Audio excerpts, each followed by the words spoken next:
call this one right here Yadin Anbesa. Either this is a good, good hair day, Rastafari good hair day, or it's a bad lion hair day or bad hair lion. Right? I actually call this clip that clip right there because I noticed a little similarity in our research and in exchanging certain pics, back and forth and seeing some comparisons in the present with the past, understanding the types and what we speak about as typology. Often it's important to give a word pick. And this is why within our teaching and preaching, we often try to utilize certain art. We call it the art and the facts. So is this the black hyksos? Were there black hyksos? Who are the hyksos or the hyksos, hyksos? I think we have to look at the art because there's a lot of views of the hyksos based on so-called race.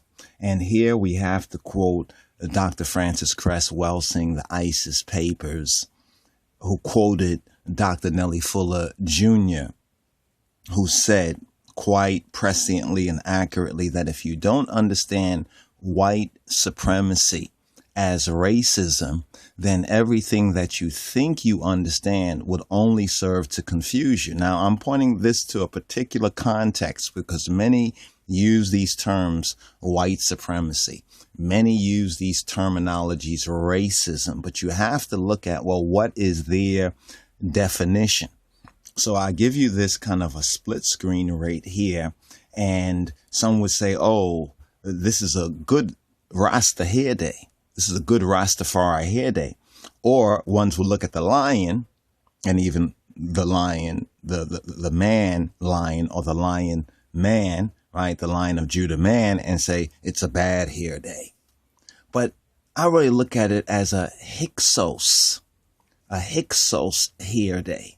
Right, a hyksos hair day. Why is this important? Well, let's see if we can bring up this particular page right here and begin off on our comparative, comparing and contrasting, right? Of comparing and contrasting, right? This type right here we go right here to one of our favorite sites. And if you haven't checked it out, and if you haven't sought to mirror this site, or at least to download and back up this site, this is a very important site right here. I basically went Real History WW, and the website is basically Real History WW. He speaks on Hyksos dynasty, Matheno and Josephus Flavius. This is where much of the modern view of both ancient Egypt, Egyptology, and pop Christianity, as well as Judaism, pop Judaism, popular Judaism. I could say the times of the Gentiles Judaism. I prefer to use times of the Gentiles instead of, these, terms like white supremacy and racism. Although they're popular terms, they also have a lot of popular confusion to them. In other words, where are they orientated? One could just hear someone says white supremacy. Now white supremacist rhetoric is in the news, and it's being misassociated with a lot of individuals because they just are white, so forth and so on. Or even if a black person says, well, I don't like these sort of people, or I don't, I haven't such and such. If they say anything bad about a white person, now they can call it reverse racism and say he's being racist too. So these terminologies are not properly understood.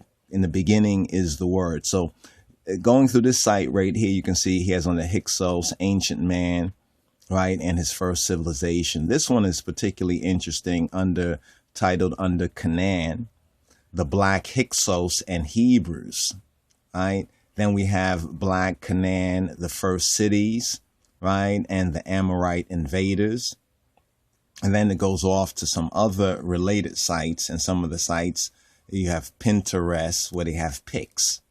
And this is where we like to begin to look at the pics, since we don't have access to the actual art and facts, right, of Egypt like the Anglo-European scholars do.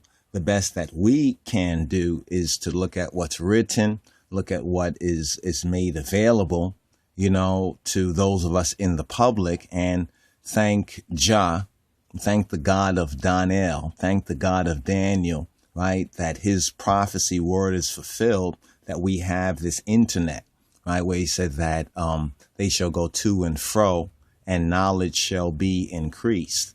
Now, when we look at some of these pictures are all related to the hyksos period, right, to the hyksos period, to those who are called the hyksos. Now, what I wanted to really focus on right here, right, in the whole good, bad, hair day, were some of the art and facts that actually are called hyksos art and facts. Now, one say the hyksos were foreign, right? They say the same thing about the Kushites. They try to say the Kushites were foreign, while the Kushites were the progenitors, we could say Kush was like the mother, so to speak, right? Ancient Africans were the mother. Now, this type right here is often associated with the hyksos type, right? This type right here, they call this a pepper, right? Probably the longest reign of all the hyksos kings, right? Also known as Apophis, right? Apophis, hyksos king, Apepi the first. Now, what we notice among the hyksos kings in particular is this connection with the lion or the Anbesa symbology. Let's look at a couple of other pictures, right? Here this is also taken from Real History WW, the Black Hyksos and Hebrews, right? The shepherd, they were also called the shepherd kings. Now, in the Bible, the Israelites are associated with the shepherd kings. Now, how interesting is that? Now, you can see much of this right here has been destroyed, but you can see the typology. You can clearly see what typology, right? What type and symbology they are seeking to demonstrate, right, in their art. Now, this is also related to that, right? This is also this is from a wider view right here. What does this symbology mean? Are these really the shepherd kings? Were the Israelites shepherd kings, right? Were they Egyptian? Notice something right here. I mean, you can see the whole type and the typology. And we haven't even gotten into Real History WW, the website. We highly would recommend for those scholars who are pursuing it from a Afro-Shemitic, an Afro-Semitic perspective, and an Ethiopic and Ethiopia, and fine as Rastafari from a Rastafari perspective, basically from a truth perspective, to really check out this particular site right here. Here you can see furthermore, right, this typology, which is very much like the Sphinx. Now, this is what's kind of interesting. Now, this typology, right, of the lion is almost exclusively hyksos, or of the shus in Har. Now, remember, the Har, right, was before the Re or the Ra. We'll get into a little bit more of that just to show you. This is also from the Black Hyksos, right, or the hyksos, the shepherd kings, right? Then we have right here as well. This is another pic right there with some writing on the side. We'll have to look at that a little bit more in detail. And here as well, this is the Sphinx of Osar-Kon the first, the elder, the fifth king, some say of the 21st dynasty, right? So this seems to be a latter period, right? But these are some of the pictures, right, or some of the art and facts of the hyksos or the hyksos. And I thought it was very interesting when I was looking at this and seeing this lion, the lion symbology, right? The lion symbology used. And there's a lot of really good and accurate. I mean, this brother also points out a lot of the inaccuracies, because there's a lot of inaccuracies, and there was a lot of fake Egyptian art and facts out there as well.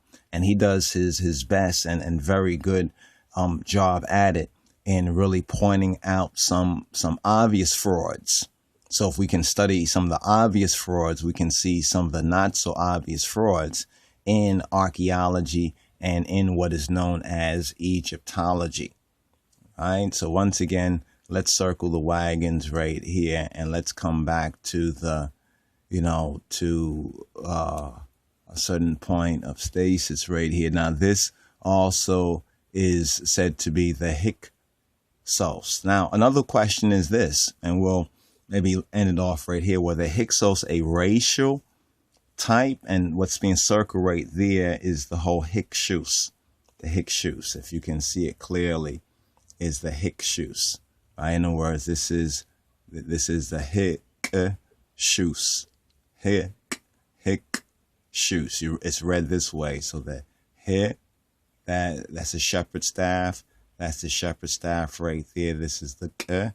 And this symbol right here, like Negusu said, or the sheen in the Hebrew, and the Negusu said right there where the point is on, is the shus symbol. So this is where this is identified with the hyksos, the hyksos, right? And the hyksos identified themselves, right, as the shepherd kings.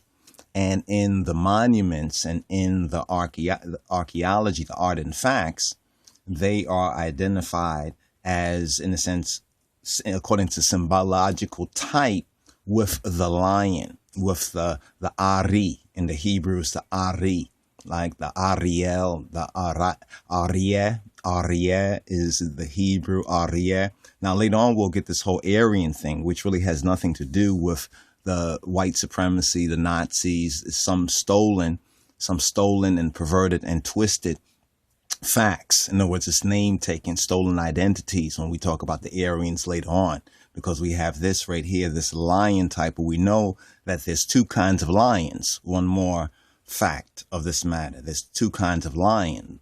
There's the African lion, right? Or the Ethiopian lion, more specifically.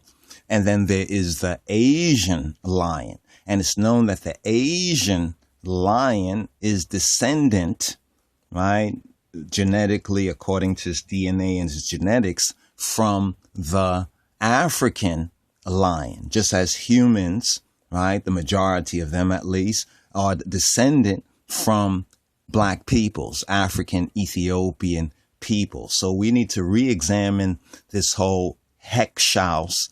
And I want to open this up on the black hyksos, kind of showing my good versus bad lion hair day, or good versus bad hair lion day, right? Or hyksos.